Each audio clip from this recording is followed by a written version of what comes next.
Well, hey everybody, Shug here. You know, I've been doing YouTube since 2007. That's a long time. I've actually have to count that on my finger. So, is that like 17 years? I can't believe that. How old am I?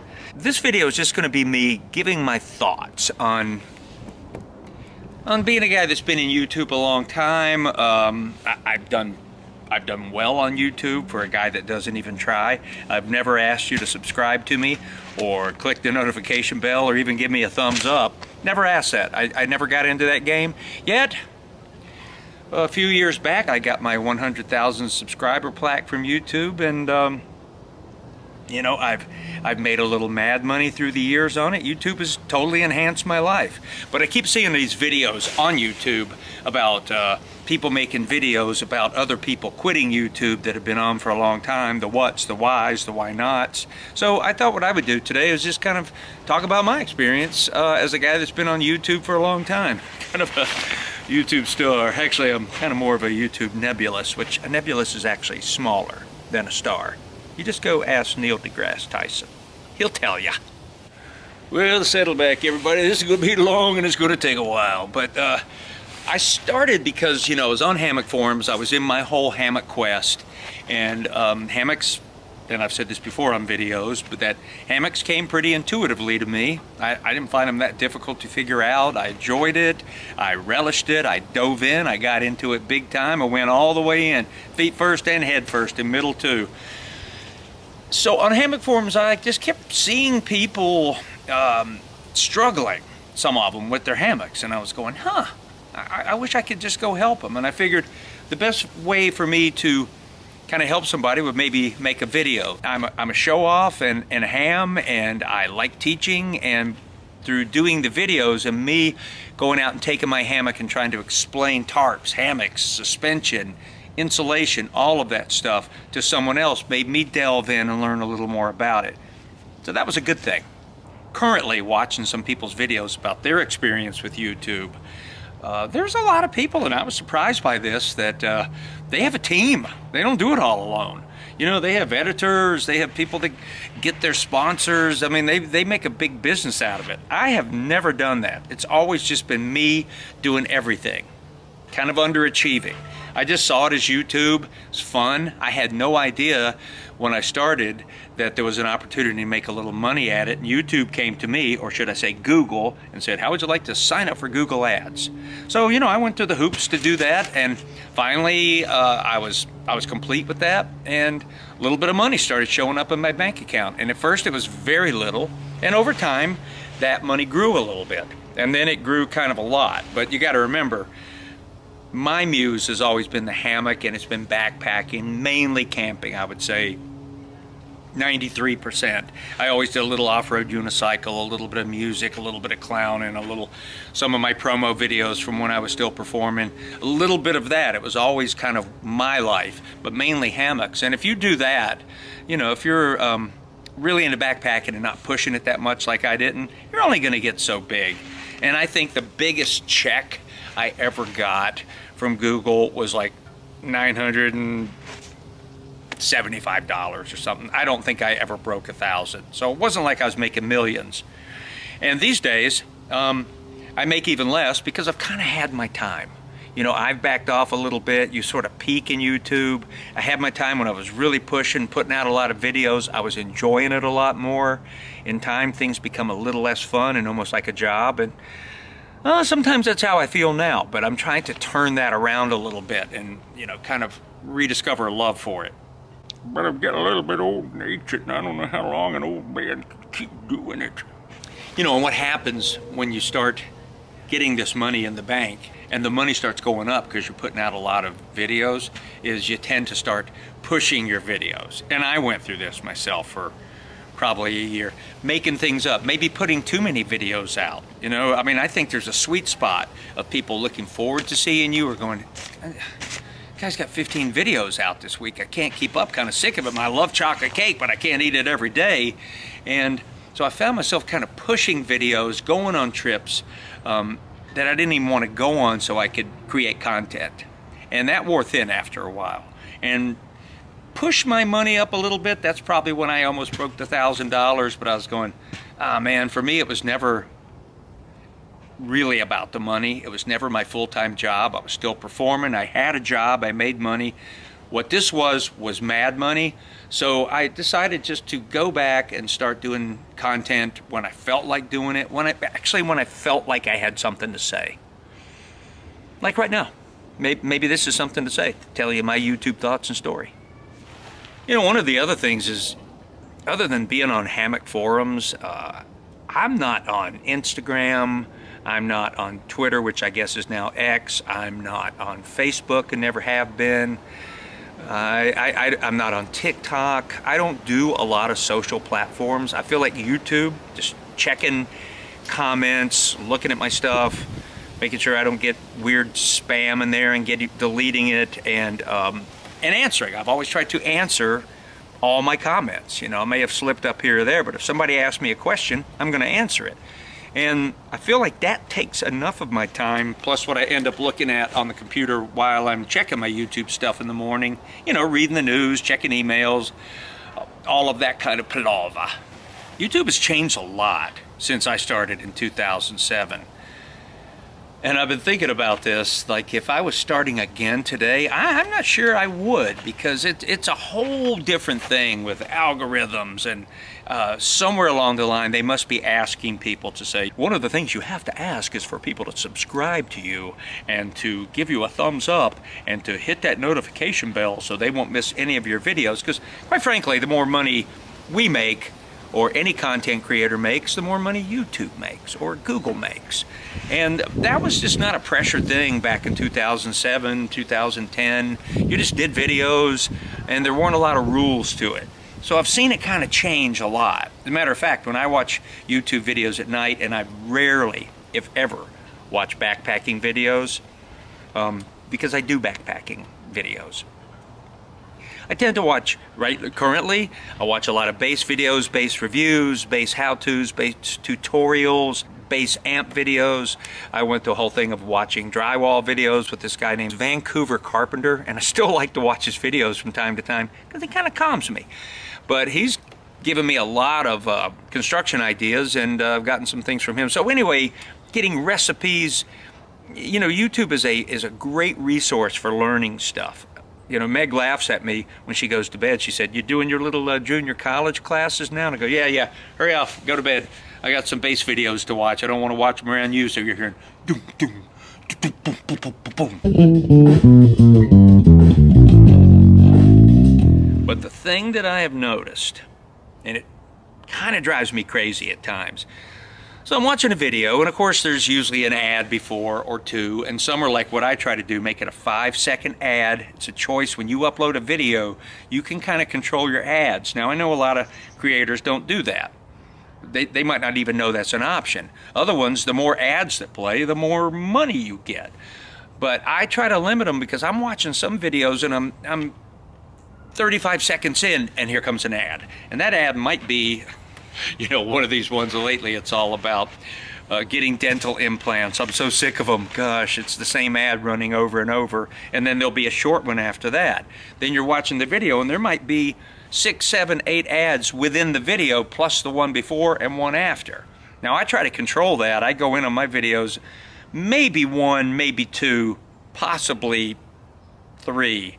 But I try not to beat you down, and that's every 10 minutes or something with a lot of ads. But these days, they're there. That's how everybody makes their money. It's gone from being, here's the ads, to millions of ads. And there's times I'm watching a video and another ad comes on and I just click away. So I understand if you click away from me. What can I do? There's nothing I can do about this. You are you and I am me. We are separated by this. The other thing with YouTube, a lot of people want to start a channel, and they get discouraged when their channel doesn't grow as fast as they want it to. You know, things don't. I would say, you know, unless you've really got some interesting content and you're really good at filming and you're interesting as a personality and all those things line up, it's kind of hard to get a lot of subscribers. Yet there's a lot of people in a year have done really well. I'm getting ready to sneeze. Now for me, my channel was a slow growth. I would say, you know, I had hammock forums. As a matter of fact, here's what happened with me on YouTube, and some of you have heard this that have been around my channel for a long time. I was making videos to put on hammock forums. I didn't know how you took a video and linked it to a forum. So I asked my daughter Ariel, and she's going, Dad, you know, you got to start a YouTube account. You upload your movie on YouTube, and then you take the link and you put it over on the hammock forum site. And that's the way she talks. So I did that, and in time, more people started watching my videos on YouTube than they do and did on hammock forums. So I started focusing my energy on YouTube. Not sure how I feel about that. I was asked on a podcast, I think I've been asked this twice, Shug, think you could do a camping trip without filming? And sadly, I'm gonna have to try it sometime. You know, even this winter trip I took last week, I wanted to film it. I thought maybe I shouldn't film it, but you know, a lot of people, the one thing about doing YouTube is you start to feel kind of a responsibility to your viewers and subscribers. Because if I don't put out a video for a while, well, Shug, how you doing out there? Hope you're feeling well. Hope everything's good. We haven't heard from you. And people start kind of doing what I call that cyber pressure. And I know it's not meant as pressure. They really care. Or do they? I think they do. And you start, I'll just speak for myself, I start to feel compelled going, I have to go film a trip or do a review or do something, because now people are starting to check in and see if I'm okay. And that's what happens in the past with some of my trips. I've gone on trips where I felt I needed to go for content instead of wanting to go out of my heart. I gotta just, I'm speculating here, but I think that probably is the case for a lot of YouTube backpackers, because you want to create that content, you want to get it out there. For me, I was an entertainer in life. I'm a natural show-off, even though I'm a spirited introvert, as I think most YouTubers are. I think YouTubers tend to be kind of introverted people that like to get their connection with humanity like this, through a computer screen or a TV, from person to camera to computer to you, the person watching. And we can have these great connections with humanity without having to meet anybody and answer comments or read comments, or however it is you handle your comments. I read them all. I try to answer them all, even if it's just a woo buddy or righto, let people know I care. And that is sort of a cyber connection with humanity. Is it a little bit sad? I don't know. I've pondered that many a time. I think it's good, but it's weird. Very weird. That kind of leads me into running into people out in the world that watch your videos. It happens to me quite a bit. Not so much that it's annoying, but several times in Home Depot parking lot, somebody walked by, hey, you're that hammock guy? And I go, well, maybe. Do you like the hammock guy? Yeah, I think he's interesting. Then I'm the hammock guy. And you have a little chat with somebody, or run into somebody on the trail that knows of Shug, which is, I'm Sean, but Shug is my alter ego. And it's really sweet when you run into people. At the F1 race, I run into people that know me through camping videos, or even they ended up watching some of my F1 videos. I just film my trip, or I have people in control line. I have a little sector of people that watch me for the control line stuff, because there's not a lot of control line airplane stuff out there. It's a hobby that was really big in the 60s and 70s, maybe even the 80s, and now is, it's kind of hanging on. And so there's not a lot of us out there. So kind of interesting to run into people that have seen you on video. And when I was still doing my shows, I'd have people that would show up with their Shug Woo Buddy shirts and all that. And by the way, I don't pitch this a lot, but everybody else is these days. If you wanted to support me a little bit, go to my Spring site, buy a t-shirt or a hoodie or a sticker. It really helps. It's kind of motivating to want to keep doing this. That's all I'll say. I'm not saying you should do it, but consider it. I'm gonna let you consider it right now. I'll just sit here and kind of lean back, look at the sky on this beautiful day. February the 26th, I think, and it's certainly not like winter. Consider. Have you considered? Okay, the link for that's down in the description box below. There, did my pitch. What I'm trying to do really is, for the most part, is I really liked teaching and showing stuff about hammocks for people that struggle, and hopefully inspire particularly older people, to still go backpacking, because when I watch my YouTube stuff, I like being inspired. That's why I'm watching, particularly with all the bass videos lately. I want to be inspired by somebody to better myself, going, I want a little piece of that. I want to do better. I think I can play my bass better. Let me go watch more technique stuff. Let me put a little bit more work in. Some people go, take your time. It's not going to happen in a year. And the same thing with hammocks. I've said, be patient. Let it go one piece at a time. I've always tried to make that pretty clear on my videos. Like, figure out how to hang your hammock first. Then deal with your insulation, then deal with your tarp. You know, it's bits and pieces. But I think inspiration and knowledge is a huge thing on YouTube, and it's a good thing. Man, that felt powerful. You know, I always like solo camping a little bit, but I realized once I got into YouTube, I went solo camping more once I started filming, because it is easier to film a solo trip. Because it's just you and the camera, your timeline. You don't have to worry about what someone else is doing, including them in the footage, how to include that. Solo, it's just all you. But what's happened is, last summer when I took my 7-day canoe trip, I got kind of sick of myself, about day 5. And this last trip when I went with Jonah and Alex, I was saying on there, we went winter camping up in the Boundary Waters, the BWCA, and I needed that fellowship. I needed to be with some friends and some brothers and just share that time. I didn't even know it till I got out there. You know, again, I'm a spirited introvert. I'm happy spending time alone, but you can spend too much time alone. So I'm probably going to do, well, I don't know if I'm going to do less solo trips, but at this time, I'm more interested in going with a friend. Let me elaborate. Now, in my series that I did several years ago, it was questions and answers with Shug, there was one person that came on going, Shug, could I pawn my husband off on you to take him camping? And this happens to me all the time. People invite me to go camping with them. I have people that invite themselves camping with me, or hey, let's meet up at Red River Gorge. And I can't do that. It gives me the willies thinking about it. Now, if I run into you on the trail, it's great, but I would be nervous about it, going, I don't know this person. I'm going to meet them on a trail. That's precious time. We might not get along. You know, I don't know. It always ends up great. But the thing is, a lot of people know me through the camera. It's just like I know certain bass players or F1 drivers. I've watched them, and people have watched me. And, you know, hopefully you feel familiar with me and that I'm a person you know, and I am. But I don't know you. So it's weird when someone says that to me. Oh, man, I don't know. I wish I was a person that would. So I still deal with that. Most of the time, I'm going to politely decline. That's it. Just a little polite declining, because as I've always said, I don't have enough time to go with my dear friends. Like me and Kent Hickory, the Maple King, we've been trying to line a trip up since for 3 years now, and it just hasn't worked where I can go down there for a stretch of time. But it's going to happen. It's not as easy as you think sometimes, with one of you working, one not working, things going on in life, blah, blah, diddly, diddly, do. Okay, I'm just going to be a little honest here. Let me scoot back, get comfortable. You know, since I've been at this, since 2007, if you eat chocolate cake all day, every day, for like 3 days, even a guy like me will get sick of chocolate cake.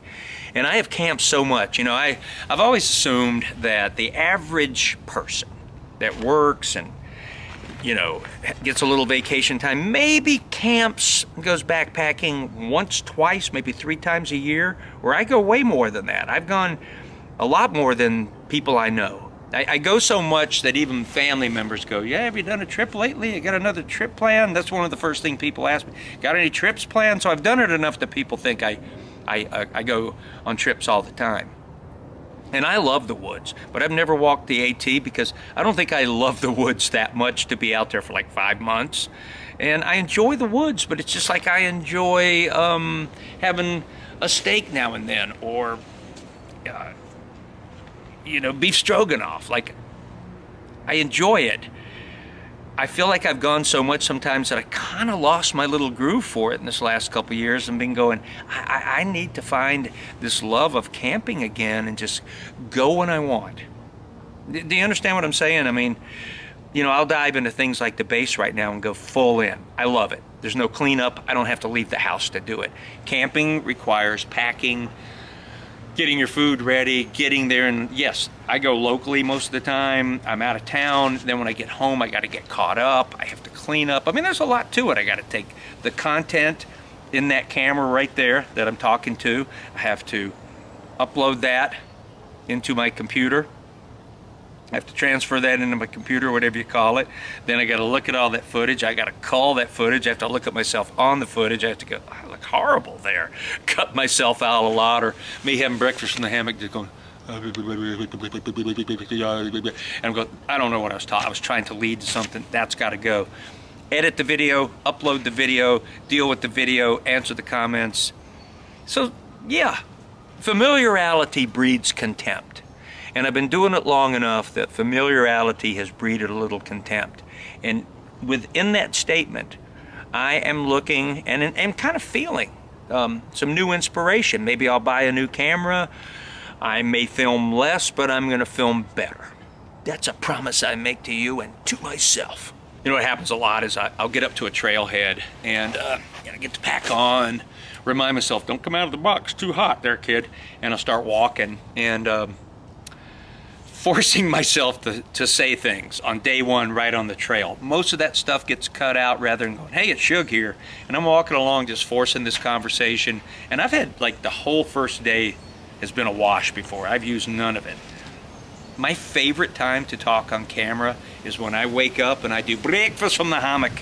And I'm just laying in the hammock having a pap tatted and some grits and my Medagliadoro instant espresso and just talking to the camera. And often I have way too much footage on that and have to cull that. I have to cut a lot of it out. That's my favorite time to film. That's my favorite time of the whole day. It feels real to me. Okay, let's get to the ugly subject of reviews. I've done a lot of reviews. I get people asking me to review all the time. They're not even hammocks. A lot of Chinese companies get in touch with me about all kind of products, and I politely decline. Most of the hammocks you've seen me review, like even the Superior Gear hammocks, I told Danny in the very beginning, he got in touch with me. I said, let me just borrow one of your hammocks and take it out. Didn't want to like it. I loved it.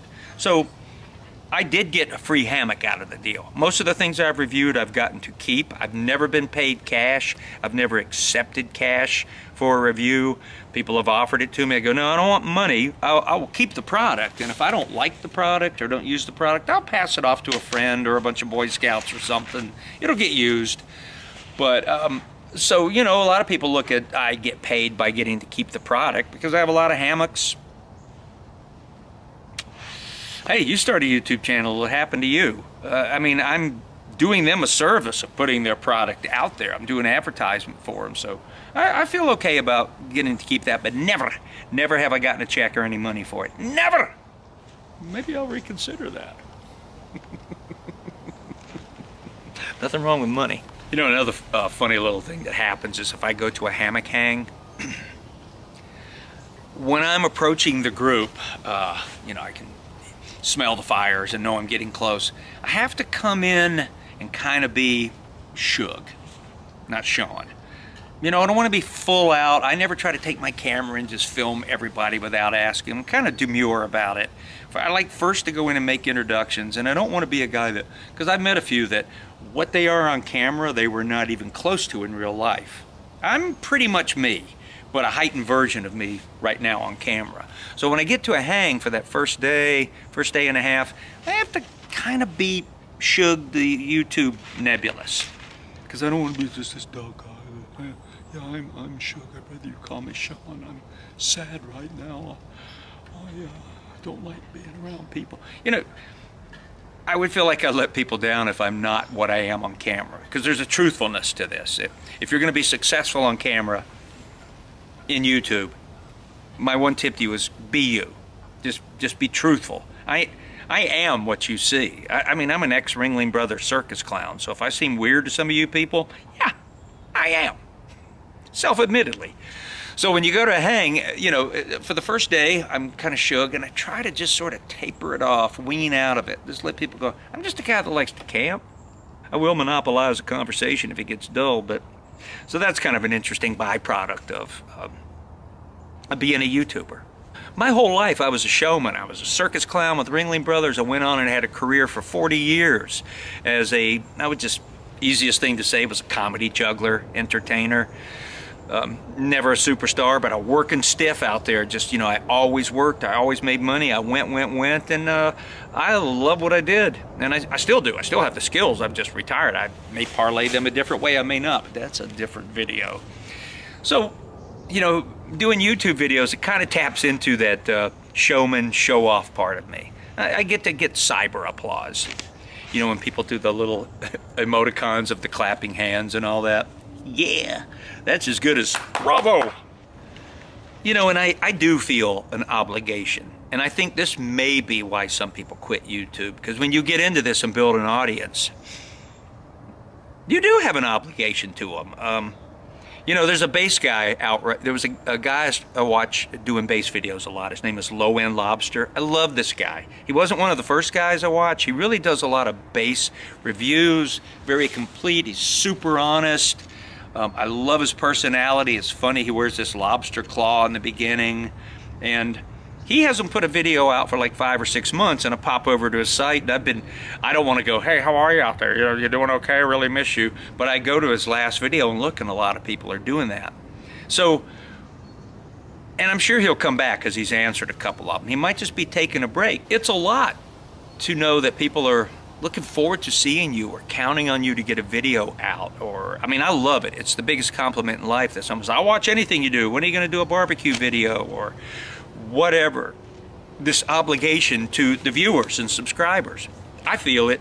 I think a lot of people feel it, and I think maybe for some people it kind of catches up with, you know, trying to get so many subscribers and trying to make so much money and all the things people do when you get caught up in this world. A lot of things.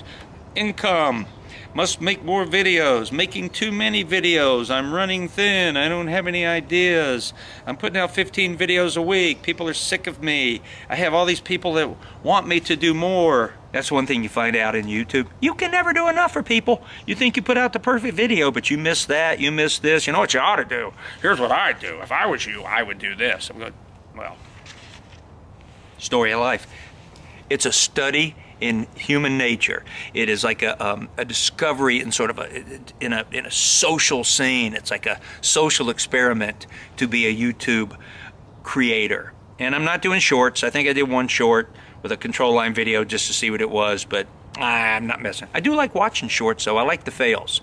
I like to watch fails. You know, it's 20, 30 seconds of people getting hurt, or maybe the occasional pet video that just makes you heart. That dog stuff.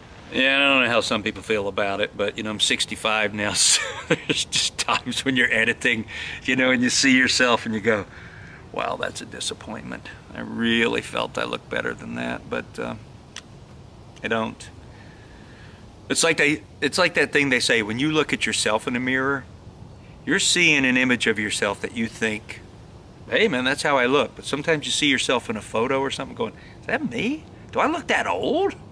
You know, because that's a photo you didn't know it was being taken, and it's not you looking in a mirror seeing what you want to see. You know, it's just like these videos.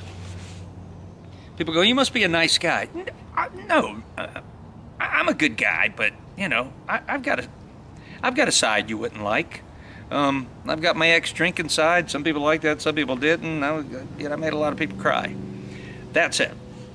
When you do these videos, you can curate. I should say I can curate the video I want you to see. I can show the parts of me and the things I do that I'm allowing you to see, and not show what I don't want you to see.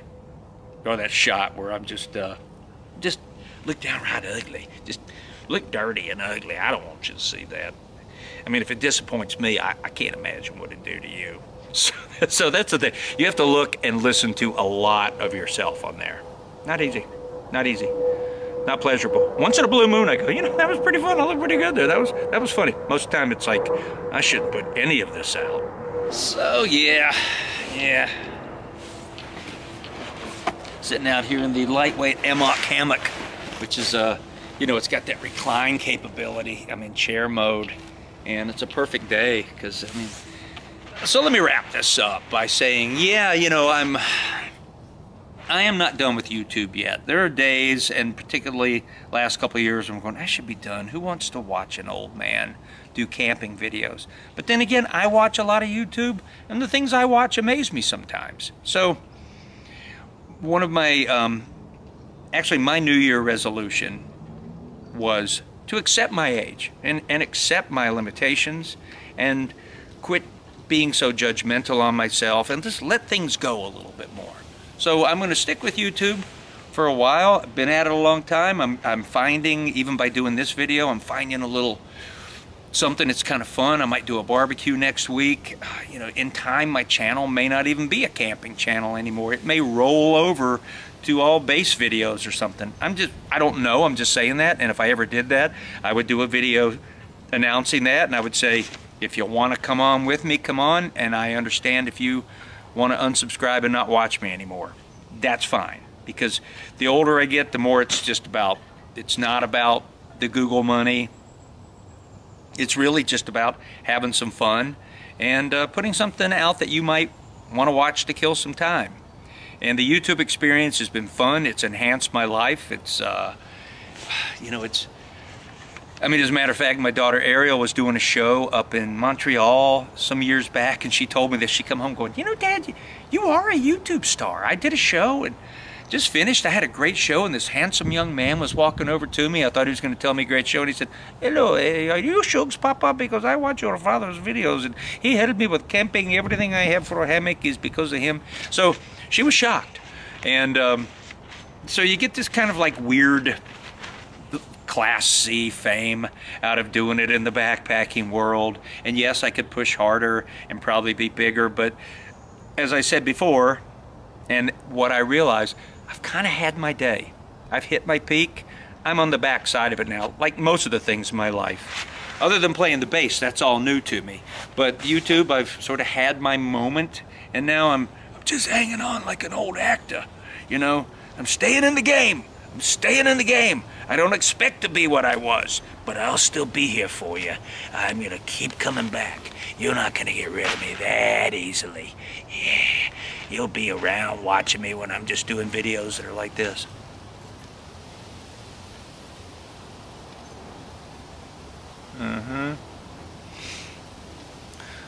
So as I've always said, and it was something I never said until I filmed my first video, never heard myself, I mean, Woo Buddy, let's take Woo Buddy, my very first video, backpacking.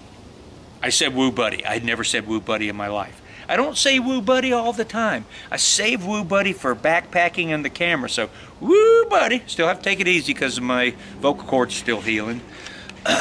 Woo Buddy. All secure in Sector 7.